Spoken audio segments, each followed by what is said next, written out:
Hello and welcome to this edition of the Sierra Sail Oil Kings Report. Jordan Greenlee joined by Brett Pollock of the Oil Kings here after Game 4, and the Oil Kings have come all the way back to tie this series. Home ice advantage has worked out great for you here in these two games, Brett. Yeah, exactly. I mean, we had a couple big crowds, and they're loud and into it. So, I mean, they supported us, and we needed those two wins.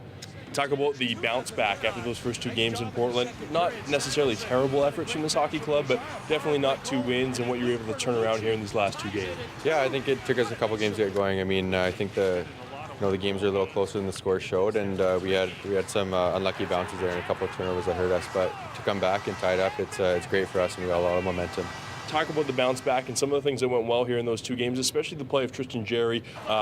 Unbelievable plays, especially in the clutch late last night and again here tonight. Yeah, he's been amazing for us throughout the whole year, and it just shows what he can do. He's stealing us a couple games, and I think we've been working pretty hard and to get those bounces. We had a couple bounces tonight and last night, so it's huge for us, and just to take the momentum into Portland. Offensively, talk about those challenges against Corbin Bowes, and he's a bigger goaltender. Some of the challenges of scoring, especially here tonight, both goals right in close, real close plays to get those two on the board. Yeah, exactly. I mean, that's playoff hockey. You're not gonna, there's not as many pretty goals in playoffs. It's definitely a more grittier game, and their defense is great too. To get by those guys and then to score on Bowes is pretty tough. But I think we just got to keep generating rebounds and some traffic.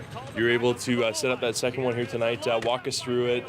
Tight play. You're able to find Lazar in front for the tight tip in there. Yeah, I mean, PD started with Jars in their own zone. He actually passed it up to PD, and then there was a great look for him cross ice, and then I just kind of saw Kurt's stick go over top of the guys, and he made a great play there, catching up and driving through the middle to the net. That's what we talk about, and I kind of just threw it in there and hoped for the best, and ended up tipping it in. Talk about that approach now. You head off to Portland, things get going, and it's going to be a hornet's nest down there for Game 5. The approach for this group to bounce back and hopefully steal one down there. Yeah, exactly. I mean, we know what we're capable of now. We know we can beat them. There's two great teams, and that's a pretty hostile environment. So I think we just got to keep doing what we did at Rexall here and take that into Portland. Awesome. Thanks a lot for joining us here, Brett, and best of luck the rest of the series. Thanks a lot. Brett Pollock of the Edmonton Oil Kings. They have tied this series up at 2. Game 5 is in Portland on Friday night. That is going to be an 8 p.m. face-off. And a reminder, Game 6 now, which is for sure, is Sunday. That's a 4 o'clock face-off. All the games here on Shaw TV. For the Sierra Sail Oil Kings Report, I'm Jordan Greenlee.